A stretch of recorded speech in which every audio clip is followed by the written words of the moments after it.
Thanks for staying up later. Paul Simon is with us tonight and tomorrow. We'll cover as much ground as we can, although we know we can't get to everything even in an hour's time. Graceland, some years ago, tremendously well received here in the United States. How about African audiences? How did they respond to it when you took that music before them? When we performed there, we only performed in Africa once. We took the show to Zimbabwe, and the show was a big hit. We played in 2 days in a soccer stadium, and it was the most peaceful, racially mixed gathering that they had had since since the Ian Smith regime was deposed and Rhodesia became Zimbabwe. So it was a very successful event and very enthusiastically greeted. Only place that we went to perform in Africa. I will go back to Africa with the tour that I'm on now and play, in West Africa certainly, and possibly in South Africa. There has been some talk about an invitation by the ANC and the UN and the South African government to go to South Africa sometime later in this year as the cultural boycott is officially declared over. So that may happen. Then I would, if that happens, I think it will be an enormous celebration to go back with all those guys, to go back with Hugh Masekela and Miriam Makeba and Ladysmith Black Mambazo and all of that. The Brazilian influences on your new album, Rhythm of the Saints, how much of that percussion sound, which is so prominent on that album, how much of that can you find in the rock and roll music that you liked as a kid? How straight is the thread? Well, it's there. I mean, it's not, it's not, overtly apparent, but it is certainly there. That drumming tradition that's in Brazil comes from West Africa. And those drums and those rhythms were brought into the Western Hemisphere with the African diaspora, the slave trade. And so Brazil and the Caribbean and then up into Louisiana are all influenced by West African culture. And so Louisiana music that you hear is Caribbean influenced, which is really West African influence. So when you're hearing that kind of rumba boogie of Professor Longhair or Fats Domino or Ernie K. Doe or even now to the Neville Brothers, really that heritage does go back into West Africa. There's a harder edge to your onstage persona now than there used to be. How good a performer do you think you are? I'm talking about a songwriter now, just standing up there on stage. How good do you think you are? No, I don't have the perspective. I don't have the perspective to say how good I am. I'm more comfortable now because I've performed much more in recent years than I had before. The more you do it, the more comfortable the more comfortable you get. But I mean, I had a big resistance to thinking of myself as a performer because I think of myself as a musician, and there's something about that I found like to be, the opposite of performing. To me, it was about the choice of notes and how they were phrased, and it wasn't about me doing, it wasn't about me performing. I was, in a sense, more comfortable with Miles Davis turning his back on the audience and playing than I was with somebody out there doing splits and dances. But I find the more I do it, the more I do loosen up on stage. And at this point, as a performer, I think a lot of what happens is that I've been around in people's lives for so long that they are projecting their memories and their feelings onto the performance, so that may enrich it. But I don't have a perspective as to how good a performer I am. That was part of what I was going to suggest. Yeah, I think you have a very distinct and now powerful stage presence, but it's the accumulation of all the work and people's reaction to it. Was there ever a time in your career where you yearned just to have the sort of electric performing ability that a Springsteen has, that an Elvis at his best had? Would that have served you well, or did the sort of things you were interested in not line up with that anyway? I never really had a yearning to be that. I had a yearning to be a better writer.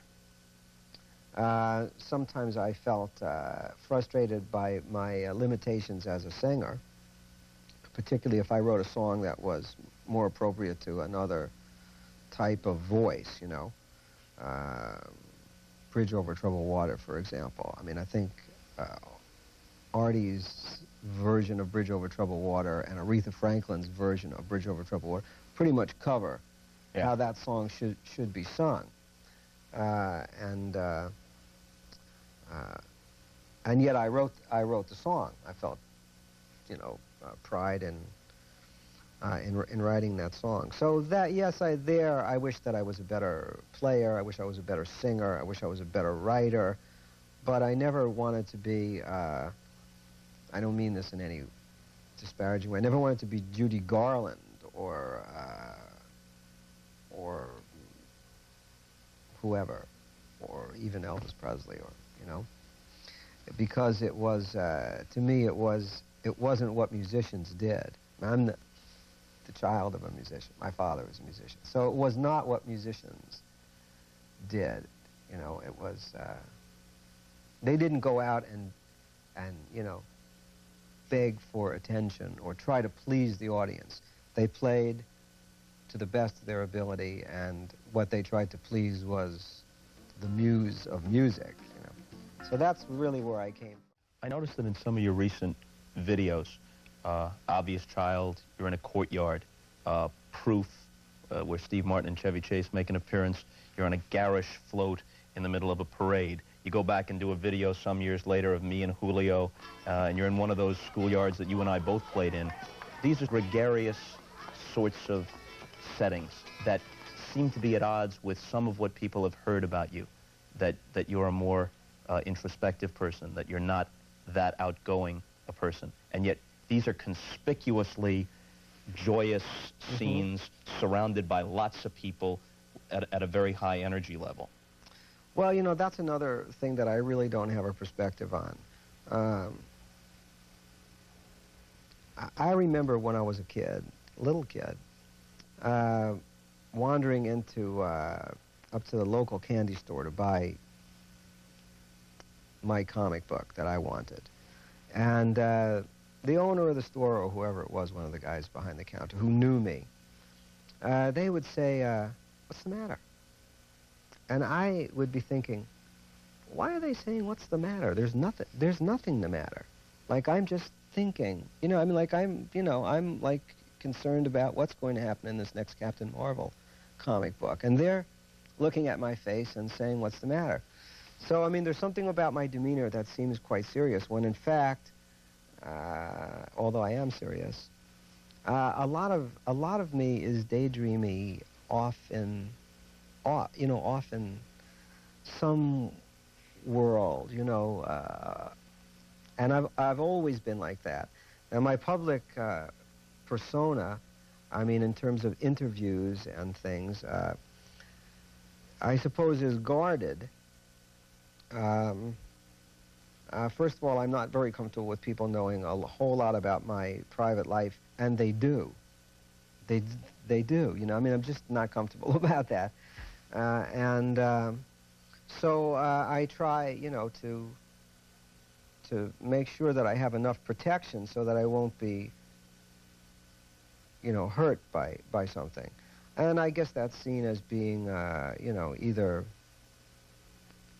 detached or serious or down or something. In fact, it's a protective device.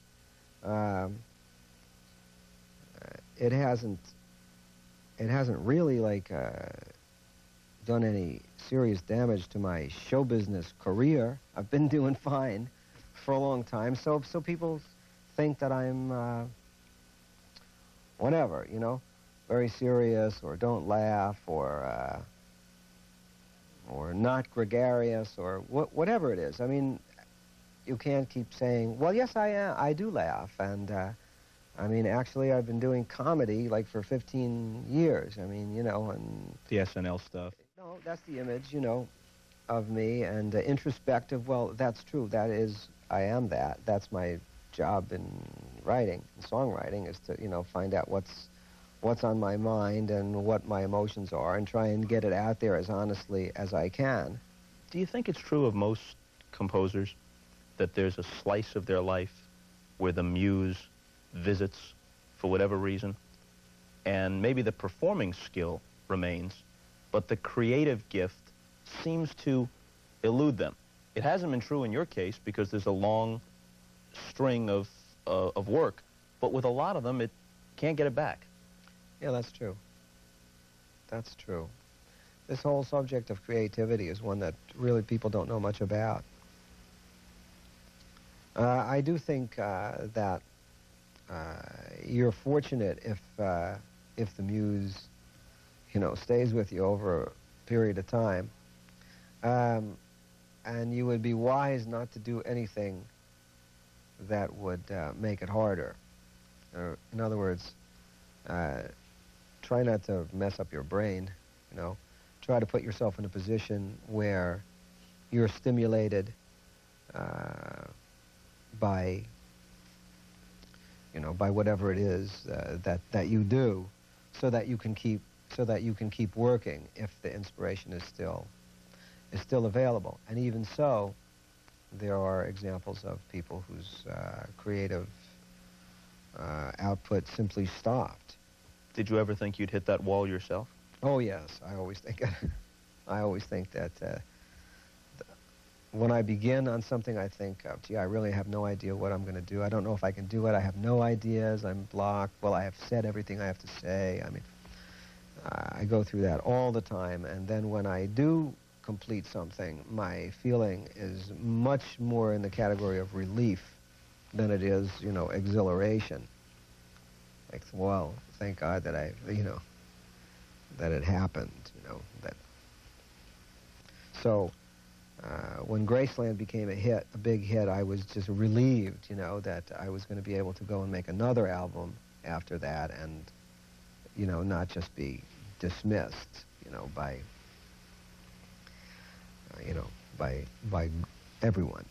And now that this album's a hit, I'll be able to do something else, and people will pay attention to it for a little while. Anyway, if it's no good, they'll dismiss it, but at least they'll pay attention to it. Many of your songs have a clear narrative line to them.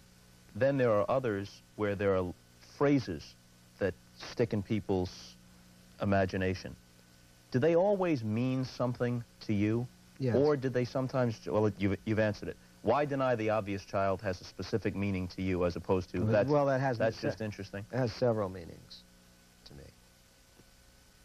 Yes, everything that I write has a specific meaning to me. It may not be there at the instant that I write it. I mean, when I wrote Why Deny the Obvious Child, it had more to do with why deny, you know, the sound of the eyes falling against the beat. It just sang well. I mean, and I write a lot of lines and that sing well that don't make any sense. And I just say, well, this just doesn't make any sense. It's just gibberish. So I throw it out. But Why Deny the Obvious Child? That made me think, that's interesting. Now, why deny what?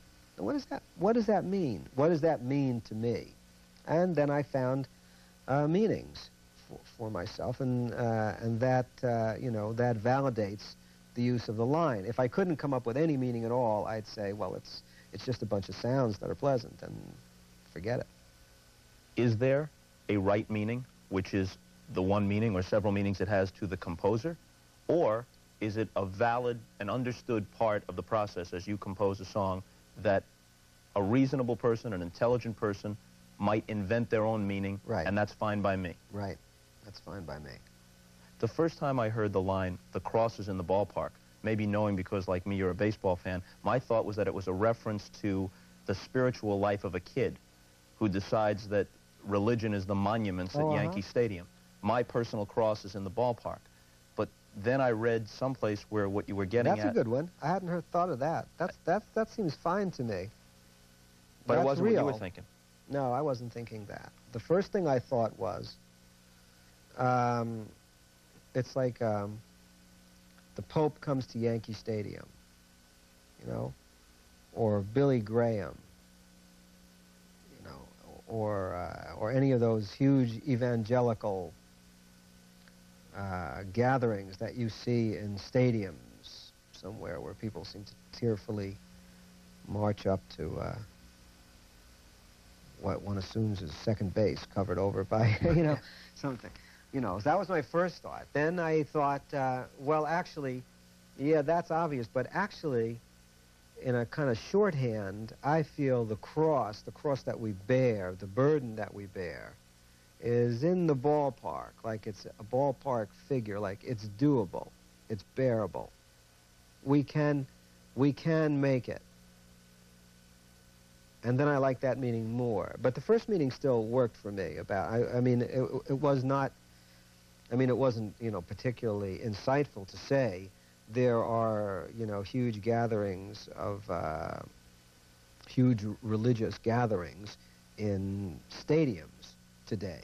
But I mean, it's accurate, it's true. You could say that, and you would be talking about the times that we live in. So that was the first meaning. Your meaning is a very interesting meaning. It's more personal, but I understand because I'm, you know, like a ball fan. So as soon as you said it, I thought, oh yeah, you could think that. We've pushed it to the wall. We only have time to say goodnight. Paul Simon's back with us tomorrow. Hope till then. See you later.